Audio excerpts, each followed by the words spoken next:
غیبت کی تعریف یوں کی گئی ہے کہ اپنے بھائی کی عدم موجودگی میں اس کی برائی اور خامی بیان کرنا۔ اب سے پوچھا گیا کہ اگر وہ عیب واقعی اس شخص میں موجود ہو تو اب نے فرمایا اگر وہ عیب موجود ہو تو یہی غیبت ہے، اور اگر وہ عیب موجود نہ ہو تو پھر وہ بہتان ہے۔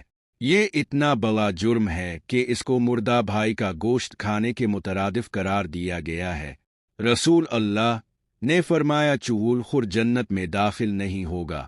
اس کے علاوہ بہت کی احادیث میں غیبت کی ممانعت آئی ہے۔ غیبت کا مرض مردوں کی نسبت عورتوں میں کثرت سے پایا جاتا ہے۔ پڑوسن کے پاس بیٹھ کر گھر اور باہر کی تمام باتیں اور دوسری ہمسایوں کے تذکرے بڑے مزے لے لے کر بیان کیے جاتے ہیں۔ اللہ تعالی ہمیں غیبت کے اس جرم سے محفوظ رکھے۔